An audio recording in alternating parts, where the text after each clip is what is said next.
في شأنهم إنما يريد الله ليذهب عنكم الرجس أهل البيت ويطهركم تطهيرا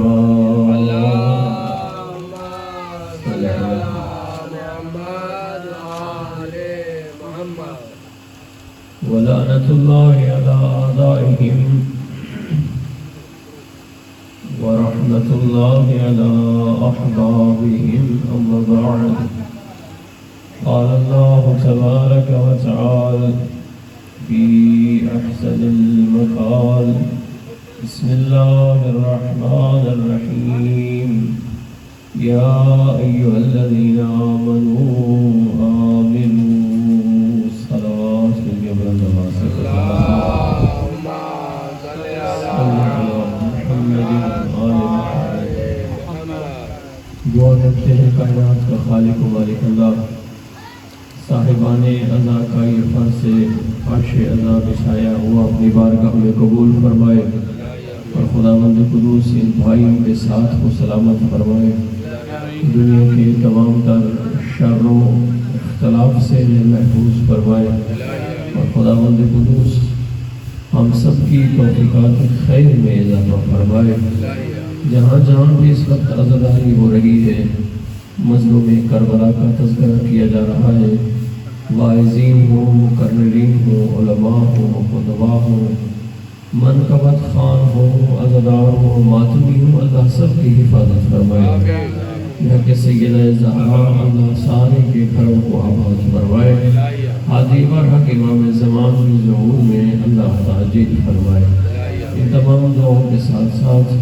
اپنے گھروں اپنے اہل و عیال اپنے بچوں کی حفاظت کے لیے تمام مومنین کی حفاظت کے لیے عبادت سمجھ کے امین کی بلند آواز سے صلوات اللہم صلی علی محمد میرے برادران درود کے بہت زیادہ فائدے ہیں صلوات کے بڑے فائدے ہیں جب ایک مومن آل محمد علیہ السلام پر کہ جو لائق صلوات ہیں اللہ لائق حمد ہے اہل بیت لائق صلوات ہے نہ اللہ حمد کا محتاج ہے نہ یہ صلوات کے محتاج ہے اگر کوئی لائق حمد ہے تو اللہ کی ذات ہے اور اگر کوئی لائق صلوات ہے تو محمد و آل محمد کی ذات ہے صلوات میں کہ بلند اللہ سے بلند صلی علی محمد اللہ نے ان ہستیوں پر درود پڑھنے میں بڑی برکت رکھی ہے من صلی علیہ رسالت امام فرماتے ہیں جس بندے نے مرۃ واحدہ ایک مرتبہ درود پڑھ لیا اسے 3 فائدے ہوں گے پہلا فائدہ خداوند قدوس ملائکہ سے کہتا ہے اس کے 10 گناہ مٹا دو اس کے 10 غلطیوں کو معاف کر دو یمحو ما یشاء و یثبت ہمارا اللہ وہ نہیں ہے جو لکھ بیٹھے اور مٹا نہ سکے مٹا بیٹھے تو لکھ نہ سکے وہ قادر مطلق ہے آل محمد کے صدقے مٹاتا بھی ہے اور اگر دشمنی اہل بیت کی ہو تو پھر گناہ لکھتا بھی ہے صلوات علیہ وسلم سے اللہم صلی علی محمد 10 گناہ مٹ گئے 10 نیکیاں لکھ دی گئی تو جیسے 10 نیکیاں 10 گناہ مٹ گئے یہ اللہ تبارک تعالیٰ کا احسان ہے جو رسول خدا اور آل رسول پر درود پڑھتے ہیں اللہ انہیں اس طرح کا اجر نصیب فرماتا ہے رسالت امام حضرت محمد مصطفیٰ صلی اللہ علیہ وآلہ وسلم کی حدیث مبارکہ ہے کہ آنے والے دور میں انسان کو روحانی بیماریاں لاحق ہو جائیں گی جیسے آپ کو اور میرا جسم مریض ہوتا ہے نا روح بھی مریض ہوتی ہے اور روحانی امراض بہت زیادہ ہوتے ہیں ٹھیک ہے ان روحانی امراض میں سے سب سے بڑے مرض کا نام شرک ہے حضرت لقمان اپنے بیٹوں کو بٹھا کر واعظ کر رہے تھے نصیحت و وصیت کر رہے تھے اور فرما رہے تھے یا بنی لا تشرک باللہ اے میرے بیٹوں کبھی اللہ کے ساتھ کسی کو شریک نہ بنانا ان الشرک لظلم عظیم اس لیے کہ میرے بیٹوں دنیا کا سب سے بڑا ظلم یہ ہے کہ اللہ کا کوئی شریک مان لیا جائے. لا شریک ہے، اس کا کوئی شریک نہیں ہے. تو روحانی بیماریوں میں سے بڑی بیماری شرک کی ہوتی ہے. صحیح ہے، اللہ بھول جاتا ہے یہ ڈاکٹر نہ ہوتا تو یہ نہ ہوتا، یہ بندہ نہ آتا تو آج میرا یہ کام نہ ہوتا، اگر یہ معاملہ ایسے نہ ہو جاتا تو پھر ایسے کبھی بھی نہ ہوتا. جب ان چیزوں کو یہ سارے اسباب ہیں، اللہ مسبب الاسباب ہے. اللہ فرماتا ہے ڈاکٹر کے ہوتے ہوئے تو اولاد مر جاتی ہے، پھر مجھے یاد کرتے ہو. اگر ڈاکٹر کے ہوتے ہوئے میں نے تمہاری اولاد کو شفا دے دی ہے، جہاں ڈاکٹر کا شکریہ ادا کرو وہاں مجھ رحمان کا بھی شکریہ ادا کرو کہ میں نے اس ڈاکٹر کی میڈیسن میں، دوائی میں شفا رکھ کے تمہاری بچوں کو زندگی عطا کر دی ہے. شافی تو اللہ نصرت اسباب اللہ کا. تو میرے برادران، ہم شرک کے زمرے میں بڑے بڑے معاملات کر جاتے ہیں کہ یہ سارا کام میں نے کیا، میں نے بڑی محنت کی، میں نے یہ جائیداد بنائی. اس وقت انسان کو سوچنا چاہیے کہ آپ کی طرح اولاد آدم کے کتنے افراد ہیں جو بھوکے مر رہے ہیں. یہ اللہ کا کرم ہے کہ تم نے تھوڑی سی کوشش کی، اس نے بہت زیادہ عطا کر دیا. تم نے تھوڑی سی تگودو کی، اس نے یہ کریم کا کرم ہی ہے. ہم اپنے ہاتھوں سے بیج گندم کا ڈال کے واپس آ جاتے ہیں. کون ہے جو ملائکہ کے ذمہ لگاتا ہے جاؤ بیج کا رخ سیدھا کرو، میرا بندہ مجھ پہ اعتبار کر کے ڈال کے چلا گیا ہے، اگر میں اسے 1 کا 10 نہ دوں تو میں رحمان نہیں رہتا ہوں.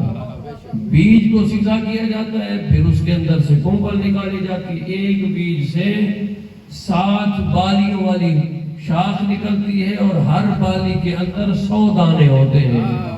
کتنا کریم ہے جو ایک دانے کے بدلے 100 دانے 700 دانے لوٹا دے، اسے اللہ کہتے ہیں.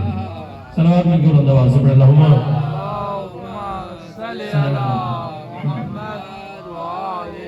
انسان دعا فرماتے ہیں بیماری شرک بڑھ جائے گی. پھر دوسری بیماری جو لاحق ہوگی وہ کفران نعمت ہوگا، نعمتوں کا انکار، کفران نعمت. یعنی سب کچھ ہوتے ہوئے بھی بندے کہیں گے کہ کچھ بھی نہیں ہے. اب اللہ کی رحمت ہوتی ہے، سب کچھ ہوتا ہے، بندہ کہتا نہیں جی کچھ نہیں ہے، مہنگائی نے توڑ دیا اور یہ ہو گیا وہ ہو گیا. اللہ کہتا ہے اگر اتنی پریشانیوں کے ساتھ ساتھ یہ بھی کہہ دیتا کہ اللہ کا شکر ہے، اللہ کی رحمت ہے، میں تھوڑی محنت کرتا ہوں وہ بہت زیادہ عطا کر دیتا ہے. اللہ فرماتا ہے ان شکرتم لازیدنکم، اگر تم شکر کرتے میں اس تھوڑے میں بھی اضافہ کر دیتا.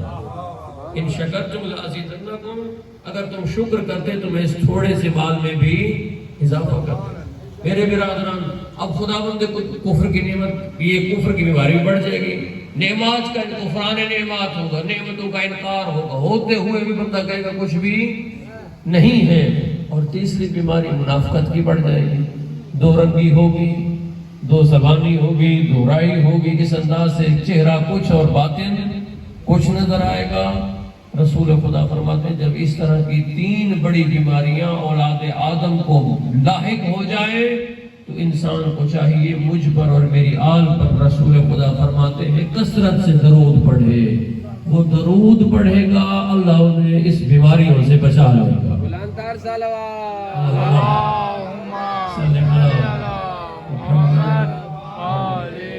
میرے برادران، بہت بڑی نعمت خداوند قدوس نے ہمیں ذکر اہل بیت کی صورت میں عطا فرمائی ہے. میں جو گزارش آپ حضرات کے سامنے کل کر رہا تھا اور آج بھی ہمارے ہاں معاشرے میں اور مزاج میں اس بات کی بڑی ویلیو سمجھی جاتی ہے کہ کس کی مجلس میں زیادہ واہ واہ اور نعرے لگے. میں گزارش کروں کہ جب رسول خدا خطبہ پڑھتے تھے تو سکتہ طاری ہو جاتا تھا، لوگ گریہ کرتے تھے، لوگ روتے تھے. امیر المومنین علی ابن ابی طالب جب خطبہ دین بیان کرتے تھے تو سکتہ طاری ہو جاتا تھا. جب آپ دین اور دین کی صحیح حدودوں کا یود کو بیان کریں گے اور اس میں اس طرح کے خوشامدی اور اس طرح کے الفاظ نہیں ہوں گے کہ جس میں انسان کو نعرے لگایا جائے کہ آپ کے لیے تو نجات ہی نجات ہے، آپ کچھ کریں یا نہ کریں. صلوات علیہ وسلم کا واسطہ بڑھ اللہم صلی علی محمد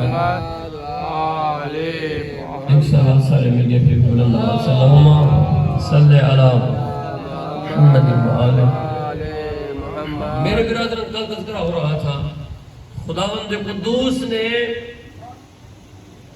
ہر ایک انسان کے ذمہ لگایا ہے کہ وہ اپنے عقیدے کو درست کرے۔ کل میں نے گزارش کی تھی کہ مجتہد بننا ہے اصول دین میں، عقائد میں تقلید نہیں کرنی ہے، خود اپنے عقیدے کو سیکھنا ہے، خود اپنے عقیدے کو سمجھنا ہے، اور اپنے عقیدے کے معاملات میں کتابیں لینا، انہیں پڑھنا، انہیں سمجھنا، ان کے لیے کوشش کرنا ہر ایک انسان کی ذمہ داری ہے۔ اپنے عقیدے کے معاملے میں کمپرومائز نہیں ہے، صحیح ہے، اپنے عقیدے کے معاملے میں خود تحقیق و مطالعہ کرنا ہے، نہ کسی پیر کی بات پہ رہنا ہے، نہ کسی فقیر کی بات پہ رہنا ہے۔ اب عقیدے کو پہنچانے کے لیے خداوند قدوس نے ذریعے اور وسیلے قرار دیے۔ اللہ فرماتے ہیں اے میرا بندہ اپنے عقیدے کی بہتری چاہتا ہے تو صبح اٹھ، فجر کی نماز پڑھنے کے بعد قرآن کھول کے دیکھتا چلا جا، قرآن کی آیتیں بتائیں گی تیرا توحید کا عقیدہ کیسا ہونا چاہیے، نبوت کا عقیدہ کیسا ہونا چاہیے۔ اور یہی تشیع کا ترا امتیاز ہے، اور اس بات پر فخر ہے کہ جب ہم توحید کی بات کرتے ہیں تو خالصتاً قرآن سے توحید لیتے ہیں، نبوت کی بات ہوتی ہے خالصتاً توحید قرآن سے نبوت لیتے ہیں، اور جب امامت کی بات آتی ہے تو ہم امامت کے مرحلے میں بھی کسی اور کے مکتب کے قائل نہیں ہیں، قرآن کے قائل ہیں۔ قرآن کہتا ہے نبی بھی اللہ بناتا ہے، نبی کا وسیع و امام بھی اللہ بناتا ہے۔ اور یہ معاملہ کہ خدا کے آج ہے تو میرے برادر تصحیح عقائد کا مصدر قرآن ہے، اور اس کے لیے ضروری ہے کہ خود بندہ پڑھے، قرآن خود سیکھے، قرآن خود سمجھے۔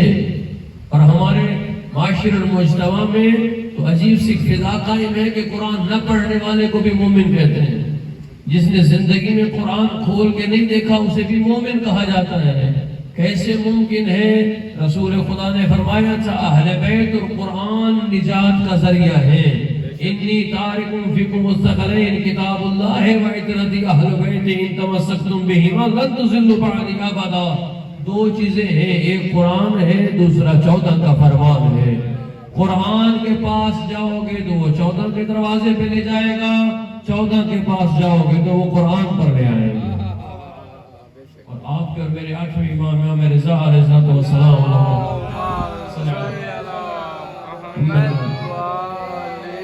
وہ تو واضح اور بیان ارشاد فرماتے ہیں، امام فرماتے ہیں کہ اس احادیثنا علی القرآن، ہماری ان احادیث کو جو ہمارے طرف سے تم تک پہنچتی ہیں انہیں قرآن کے ٹیلی کرو، مطابقت میں لاؤ، انہیں قرآن پر قیاس کرو۔ اگر ہماری آئی ہوئی کوئی بھی بات قرآن کے موافق و مطابق ہو تو فخذوها، اسے لے لو، وعملوها، اس پر عمل بھی کرو، نجات جانے ہم جانے۔ اور اگر کوئی ایسی ہماری حدیث آ جائے جو قرآن کی مخالفت میں ہو، فَاضْرِبُوهَا إِلَى الْجِدَارِ، اسے دیوار پہ دے مارو۔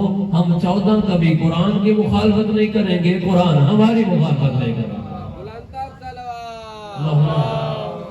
صلی علی محمد صلوات میں کے بلند آواز سے پڑھیں اللہم صلی علی محمد۔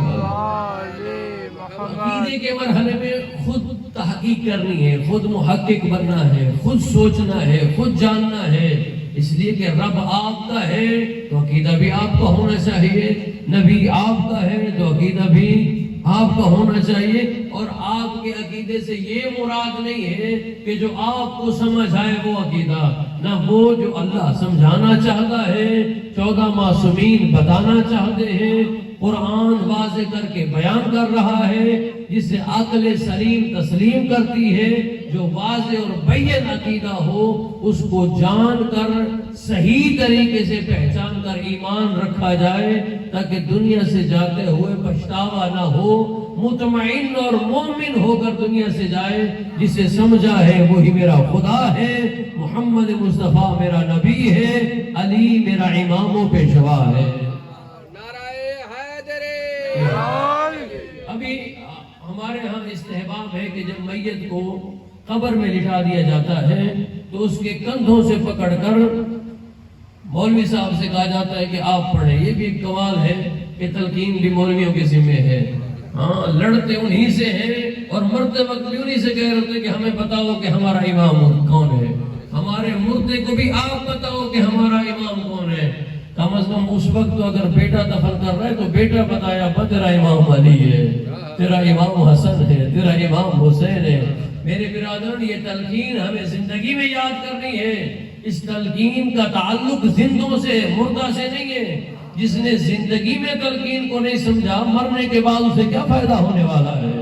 تلقین کا فائدہ تو اسے ہی ہوگا جس نے زندگی میں سمجھا ہے کہ میرا خالق کون ہے، میرا مالک کون ہے، میرا نبی کون ہے، میرا پیشوا کون ہے، میرا ہادی کون ہے، میرا امام کون ہے۔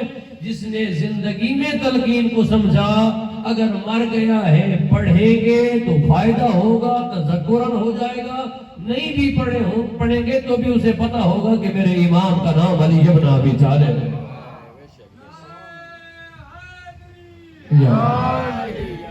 صلوات مل کے بلند آواز سے پڑھ اللہم صلی علی محمد۔ میرے برادران، اس عقیدے کے معاملے میں خود محقق بننا ہے، تحقیق کرنی ہے، خود سمجھنا ہے۔ اور اس معاملے میں میرے برادران کسی کی بتائی ہوئی تقلید اور رائے پر نہیں چلنا ہے۔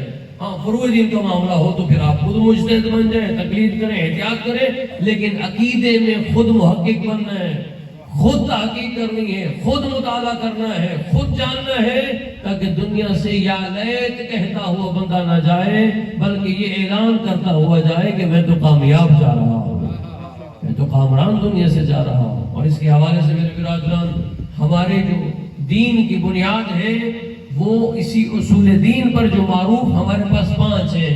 توحید ہے، عدل ہے، نبوت و امامت و قیامت۔ ہمارے برادر اہل سنت کے ہاں 3 ہیں، توحید، نبوت اور قیامت۔ ہمارے پاس یہ 5 ہیں، توحید کے بعد عدل، نبوت کے بعد امامت۔ ان 2 چیزوں کی وجہ سے ہم ممتاز ہیں باقی تمام مسلمانوں سے۔ تمام مسلمان برادران کیا کہتے ہیں کہ 3 اصول دین ہے۔ پہلا کون سا ہے؟ توحید، نبوت اور قیامت۔ ہم کہتے ہیں نہیں، توحید کے بعد عدل کو لے آؤ، نبوت کے بعد قیامت سے پہلے امامت کو لے آؤ، کہ قیامت آ نہیں سکتی جب تک 12ویں امام کی حکومت نہ قائم ہو جائے۔ جب تک اللہم صلی علی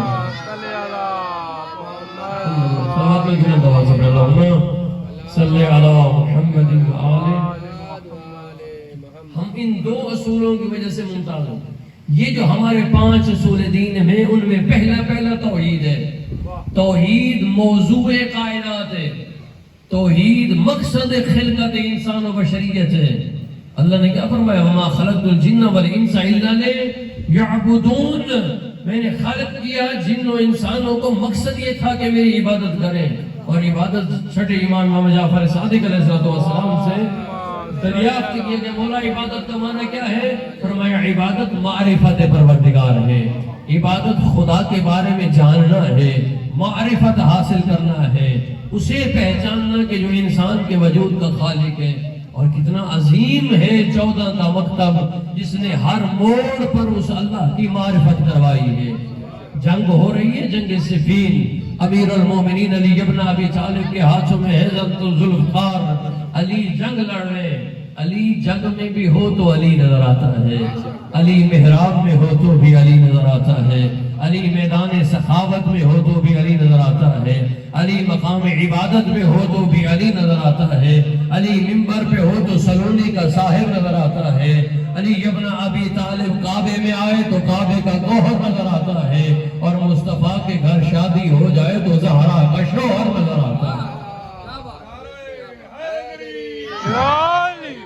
علی ابن ابی طالب جنگ لڑ، اللہم صلی علی محمد۔ جہاں بڑے بڑے پہلوانوں کے دل دہل جاتے تھے، ہاں جہاں پاؤں لرز جاتے تھے، جہاں زندگی کا مرحلہ گلے تک آ کے اٹک جاتا تھا، جہاں زبانیں اور گلے خشک ہو جاتے تھے، وہاں علی فخر سے لڑتے تھے۔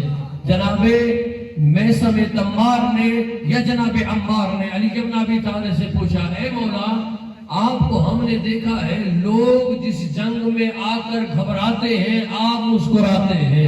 علی ابن ابی طالب فرماتے ہیں اس لیے کیوں نہ مسکراؤں کہ میری زندگی اللہ کی ہے. جس اللہ کے نبی کے بدلے میں بستر پر سویا تھا یہ جان بیچ ڈالی ہے اس اللہ کے حوالے ہے.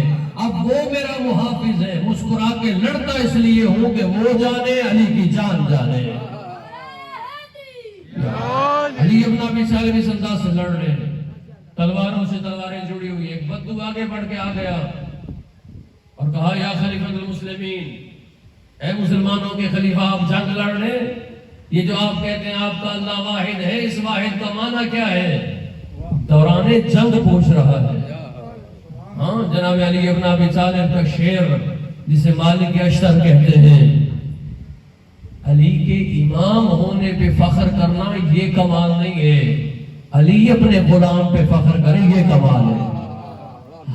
ہم سب کو یہ تو فخر ہے کہ علی ابن ابی طالب ہمارا امام ہے, لیکن کتنا عظیم ہو کہ اگر ہم میں کوئی ایسا ہو جائے کہ علی فخر کرے کہ یہ میرا غلام ہے.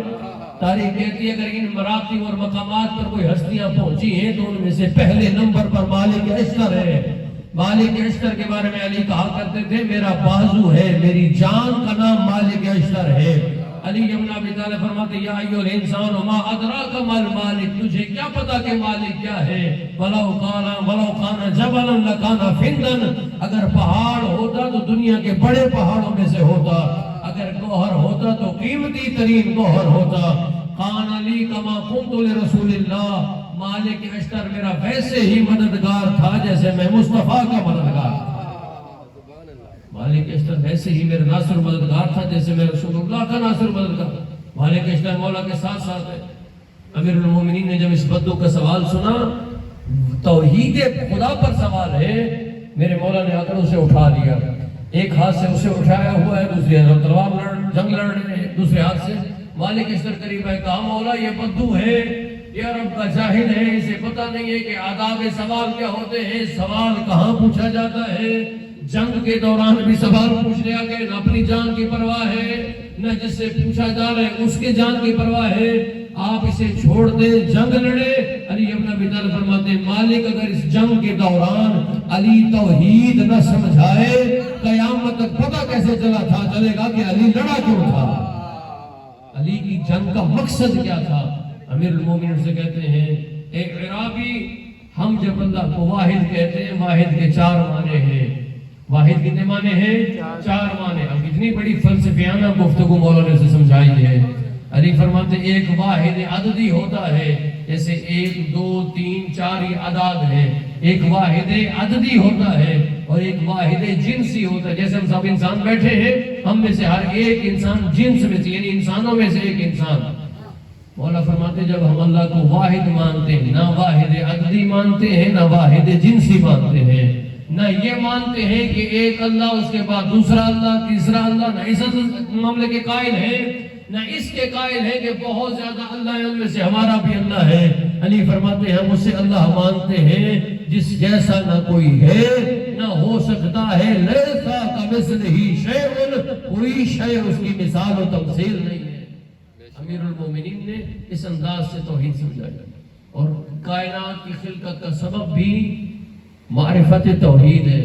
اللہ فرماتا ہے میں نے انسانوں کو خلق فرمایا, مقصد کیا تھا کہ وہ میری معرفت حاصل کرے. ساری کائنات بنائی ہے انسان کے لیے. سورج کی روشنی کا مقصد کیا؟ افزائش نسل انسان, بقائے انسان, خوراک انسان, غذائے انسان. چاند کیوں کم و تھوڑا کیا؟ انسان کے لیے. زمین کیوں بنائی؟ انسان کے لیے. ساری کائنات کی نعمتیں کیوں بنائی؟ خالق لکم ما فی السماوات و ما فی الارض. اللہ فرماتے ہیں آدم کا بیٹا ساری کائنات تیرے لیے بنائی ہے, تجھے اپنے لیے بنایا ہے. ساری کائنات تیری خدمت کرے تو مجھے سجدہ کرے, ساری کائنات تیری خدمت میں لگی رہے اور تو اپنے دل کو کائنات کے لیے نہ رکھ, اپنے دل میں مجھے بسا لے. ساری کائنات تیری خدمت کرے, تو اپنے سجدے کے ذریعے مجھے سجدہ کر کے میری الہیت کو تسلیم کرے.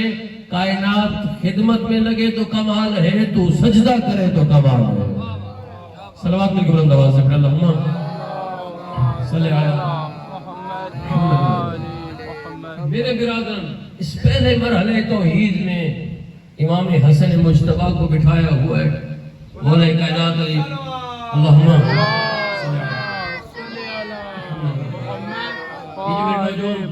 بیٹھے ہیں پیچھے متوجہ رہے. امام حسن کو بٹھایا ہوا علی ابن ابی طالب نے اور وصیت کرتے ہوئے فرماتے ہیں یا بنی الحسن، اے میرے بیٹے حسن، لو کانا لربک شریک لآتتک رسلو، اے میرے بیٹے حسن اگر تیرے رب کا کوئی شریک ہوتا تو اس کے بھی رسول آتے.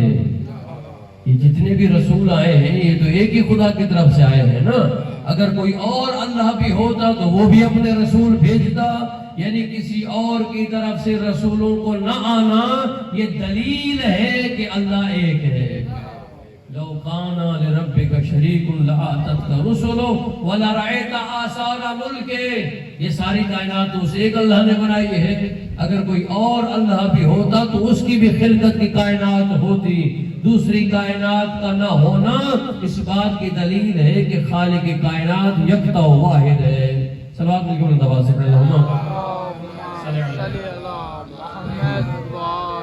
میرے برادران، ہماری پہلی بنیاد توحید پروردگار، توحید.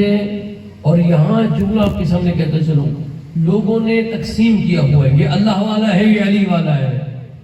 یہ بہت بڑی خیانت ہے اپنے ساتھ خیانت ہے.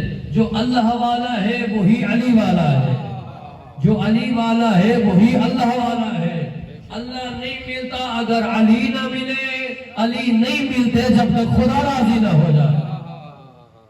مسجد کوفہ، مسیح کی روایت کے بعد مسائل میں پڑھتا ہوں. مسجد کوفہ کالی شریعت کو وضاحت کے ساتھ لے کے چلیں گے. مسجد کوفہ توجہ کیجیے گا، روایت غور سے سنیے گا. یہ اس محرم کی خیرات روایات میں سے ہے. مسجد کوفہ ہے، امیر المومنین ہے، علی مسجد میں کوفہ کے محراب میں کھڑے ہو کر عبادت کر رہے ہیں. کتنا خوبصورت منظر ہوگا. علی اللہ کی بارگاہ میں عبادت کی حالت میں ہے. ایک شخص کہتا ہے کہ میں پہنچا، میں نے سلام کیا، السلام علیکہ یا امیر المومنین، اے مومنوں کے امیر میرا سلام ہو. ولم یرد ہو، علی نے سلام کا جواب نہیں دیا. توجہ ہے، سلام کا جواب دینا کیا ہے؟ واجب ہے. ولم یرد ہو، علی نے سلام کا جواب نہیں دیا. کہتے ہیں میں دوسری طرف سے لوٹ آیا، میں نے کہا انا شیعتک یا علی، اے علی میں آپ کا شیعہ ہوں. پھر بھی علی نے جواب نہیں دیا. تیسری مرتبہ یہ کہتے ہیں کہ میں نے کہا مولا میں آپ کا ماننے والا ہوں، آپ کا محب ہوں، آپ کی ولایت پہ ثابت قدم ہوں. علی ابن ابی طالب نے جواب نہیں دیا. آسمان کی طرف ہاتھ اٹھائے اور ہاتھ اٹھاتے جملے کا اللہم اشہدک، پروردگارہ میں تجھے گواہ بناتا ہوں، ھذا لیس من شیعتی، یہ جو میری شیعہ ہونے کا دعویٰ کرتا ہے میرا شیعہ نہیں ہے. مشکل نہیں ہو جائے گی میدان محشر میں ہم کہیں علی والے ہیں اور علی کہیں نہیں یہ میرے نہیں ہے. علی نے کہا اللہم اشہدک، پروردگارہ میں تجھے گواہ بناتا ہوں، ھذا لیس من شیعتی، یہ میرا شیعہ نہیں ہے. کیوں شیعہ نہیں ہے؟ لأن لا یصلی صلاتک، اس لیے کہ اے اللہ تیری نماز نہیں پڑھتا. توجہ ہے، اب علی نے فیصلہ کر دیا جو نماز نہ پڑھے وہ علی کا شیعہ نہیں ہے. لأن لا یصلی صلاتک، اس لیے کہ تیری نماز نہیں پڑھتا ہے. ولا یزکی زکاتک، یہ زکات نہیں دیتا ہے. ولا یأمر المعروف ولا ینہی عن المنکر، اچھائی کا حکم نہیں دیتا ہے، برائی سے روکتا نہیں ہے، اس لیے یہ میرا شیعہ. اب علی کیا کہتے ہیں؟ جو نماز نہ پڑھے وہ شیعہ ہے، اور یہ نماز نہ پڑھ کے کہتے ہیں میں شیعہ ہوں. علی سچ کہتے ہیں کہ یہ سچ کہتے ہیں؟ علی حق کہتے ہیں نا، علی کی بات سچ ہے. علی کہتے ہیں جو نماز نہ پڑھے وہ ہمارا شیعہ. علی کہتے ہیں پروردگارہ تجھے گواہ بناتا ہوں یہ میرا شیعہ نہیں ہے، اس لیے کہ تیری نماز نہیں پڑھتا. اور ادھر ہم نماز نہ پڑھ کے کہتے ہیں ہم علی کے پکے شیعہ ہیں. تو یہ حضرت رہتا تھا لأن لا یصلی صلاتک، تیری نماز نہیں پڑھتا. ولا یزکی زکاتک، زکات نہیں دیتا. ولا یأمر المعروف، اچھائی کا حکم نہیں دیتا. ولا ینہی عن المنکر، برائی سے روکتا نہیں ہے، میرا شیعہ نہیں ہے. کہتے میں تڑپ گیا، بالکل یہی چاروں کام میں نہیں کرتا تھا. کہتے میں پیچھے ہٹ رہا تھا کہ مسجد کوفہ کی دیواروں سے آواز آئی، غیب سے آواز آئی، یا علی ان قال هذا ليس من شیعتک، اگر یہ تیرا شیعہ نہیں ہے اس لیے کہ میری نماز نہیں پڑھتا، اس لیے کہ میری زکوٰۃ نہیں دیتا، اس لیے کہ میرے دین میں امر بالمعروف و نہی عن المنکر نہیں کرتا، اب اگر کوئی نماز پڑھے اور کوئی زکوٰۃ بھی دے، امر بالمعروف بھی کرے اور نہی عن المنکر بھی کرے، وَلَمْ يُحِبُّكَ يَا عَلِي لَيْسَ مِنْ عَبْدِي، تیری محبت نہیں رکھتا ہے تو وہ میرا بندہ نہیں ہے، وہ میرا بندہ۔ فیصلہ ہو گیا ہے، نمازیں ہوں علی نہ ہو تو اللہ نہیں مانتا، علی ہو اور نمازیں نہ ہو تو علی نہیں مانتا، دونوں کا اجتماع ضروری ہے۔ علی والا ہو تو ایسا ہو کہ اس پر خدا راضی نظر آئے، اور خدا والا ہو تو ایسا ہو کہ اس کا راستہ علی والا راستہ نظر آئے۔ میرے برادران، یہ محرم کے ایام جو ہمارے پاس گزر رہے ہیں، درسگاہ حسینی، یہاں آپ تشریف لائیں تو انداز اور ہو، اٹھیں تو انداز اور ہو، اس لیے کہ حسین حر بناتا ہے، حسین نجات کا راہی بناتا ہے۔ تاریخ کہتی ہے حر اپنے اصحاب کے اور اپنے فوجیوں کے معاملے سے فارغ ہو کر جب اپنے خیمے کے قریب آیا تو اپنی بیٹی کی سسکیوں کی آواز سنی، حر نے اپنی بیٹی کی رونے کی آواز سنی، دل تڑپ اٹھا، اللہ کرے کسی کی بیٹی نہ روئے۔ حر نے بیٹی کے رونے کی آواز سنی، خیمے کے دروازے پہ ٹھہر گیا، سنو ماجرا کیا ہے۔ کان لگایا تو بیٹی کہہ رہی تھی، اماں جسے بابا مارنے آیا ہے نا، اس کی بہنیں تو بابا کو سلام بھی کہتی تھیں اور بابا کے لیے دعا بھی مانگتی تھیں، انہوں نے تو یہ چھوٹے چھوٹے زیور بھی اکٹھے کر کے مجھے دے دیے۔ اماں وہاں ایک بچی تھی جسے سکینہ کہتے ہیں، بتایا گیا وہ حسین کے سینے کا تعویذ ہے، وہ بچی مجھے اپنے ہاتھ پکڑ کر مجھے لے گئی اور خیمے میں لے گئی۔ ششماہا بے بھائی تھا، اپنے بھائی کو اٹھا کے میرے ہاتھوں پہ رکھا اور کہا، چچا ہو کی بیٹی، اگر میرے عسکر کو پیاس لگے تو بابا سے کہنا تھوڑا سا پانی دے جائے۔ تاریخ کہتی ہے بچی کی یہ باتیں جو ماں کو بتا رہی تھی، حر نے سنی نا، رجع قہقرا، پچھلے قدم پیچھے ہٹا، کہا لا، اے حر کیا کرنے جا رہا ہے؟ اس گھر کو اجاڑنے جا رہا ہے جو زہرا کا گھر ہے، گلشن مصطفیٰ کو اجاڑنے جا رہا ہے۔ اب دل بدل گیا، ارادہ بدل گیا، نیت تبدیل ہوئی، کہا بیٹی اور زوجہ سے بعد میں ملوں گا، پہلے اپنے بیٹے کے پاس جاتا ہوں۔ خیمے میں بیٹے کے داخل ہوا، سلام کیا، بیٹے نے سلام کا جواب نہیں دیا، کہا کیا ہو گیا ہے مجھے سلام کا جواب نہیں دیتے ہو؟ کہا کیسے سلام کا جواب دوں؟ تم زہرا کے بیٹے کے دشمن ہو، تم زہرا کے بیٹے کو مارنا چاہتے ہو، تم محمد کا گھر اجاڑنا چاہتے ہو۔ بابا میرا کوئی تم سے رابطہ نہیں ہے، یہ دیکھو جو میں تلوار سیکل کر رہا ہوں نا، اس سے پہلے تمہاری گردن اتاروں گا۔ کہا میں تمہاری فوج کا سالار ہوں۔ کہا آپ میری فوج کے سالار نہیں ہے، میں آج سے اس فوج کا فوجی ہوں جس فوج کا سالار ابو الفتح العباس ہے، میں ادھر ہوں، آپ کے ساتھ نہیں ہوں۔ بیٹے کو سینے سے لگایا، یقین ہو گیا کہ بیٹا بھی بدل گیا ہے۔ باپ اور بیٹا وہاں آئے جہاں حر کے بھائی کا خیمہ تھا، بھائی کے خیمے کے اندر داخل ہوا، دیکھتا ہے کہ بھائی غصے میں چل رہا ہے، کبھی دائیں اور کبھی بائیں۔ کہا میرے بھائی کیا مسئلہ ہو گیا؟ کہا مجھے بھائی نہ کہے، تو زہرا کے بیٹے کا دشمن ہے، میں زہرا کے بیٹے کا غلام ہوں، مجھے بھائی نہ کہے، اور میں تیرا بھائی نہیں ہوں۔ اور نے سینے سے لگایا، کہا جو تمہارا راستہ ہے وہی میرا راستہ ہے۔ اب حر اپنے بھائی اور بیٹے کو لیے ہوئے اپنی زوجہ کے خیمے میں داخل ہوا، بچی ڈر کے ماں کے پیچھے چھپنے لگی۔ زوجہ حر نے بھی بیٹے کو چھپانا چاہا کہ حر کہیں بیٹی پہ ظلم نہ کرے، کیوں گئی تھی دشمنوں کے خیمے میں، حر کو یہ دیکھنا تھا۔ حر نے کہا اپنی زوجہ سے نہ چھپا، اس بیٹی نے میرے آنکھیں کھول دی ہے، میرے لیے ہدایت کا سبب بنا دیا ہے۔ بیٹی کو سینے سے لگایا، کہا جا سکینہ سے کہہ دے میرا بابا تیرے عسکر سے پہلے شہید ہو جائے گا، تیرے عسکر سے پہلے مارا جائے گا۔ تاریخ کہتی ہے گلے میں رسی باندھی پکڑا، بیٹے نے پکڑا، حر کو وہاں لائے جہاں عباس و اکبر کا پہرا تھا۔ جناب عباس نے حر کو آتے ہوئے دیکھا، کہا مولا حسین آنے دو یا روک دو؟ حسین نے کہا عباس نہ روکو، اب یہ ہمارا ساتھی بن کے آ رہا ہے۔ دور تھا حر، قدموں پہ گرنا چاہتا ہے، حسین نے سینے سے لگایا، کہا حر تمہارا مقام قدم نہیں ہے، حسین کا سینہ ہے۔ بس آخری جملہ مصیبت کا پڑھنا چاہوں گا۔ حر زین سے اترے، عباس نے خبر دی، حسین نے جاتے ہوئے کہا میرے بھائی حر جلدی نہ کرنا، مجھے آنے دینا۔ حر کی لاش پہ حسین پہنچے، کہا حر بڑے گنہگار ہو، اگر تم لجام نہ پکڑتے تو کربلا کا واقعہ نہ ہوتا۔ حر تم بڑے گنہگار ہو، میں چاہتا ہوں تمہاری نجات ہو جائے۔ مولا نجات کے لیے کیا کریں گے؟ امام حسین نے کہا میری بہن زینب نے یہ رومال دیا ہے جو میری اماں زہرا کے ہاتھوں کا بنا ہوا ہے، اور اپنی پیشانی ادھر کرو، اور کے سر پہ ہے تلوار کا نشان۔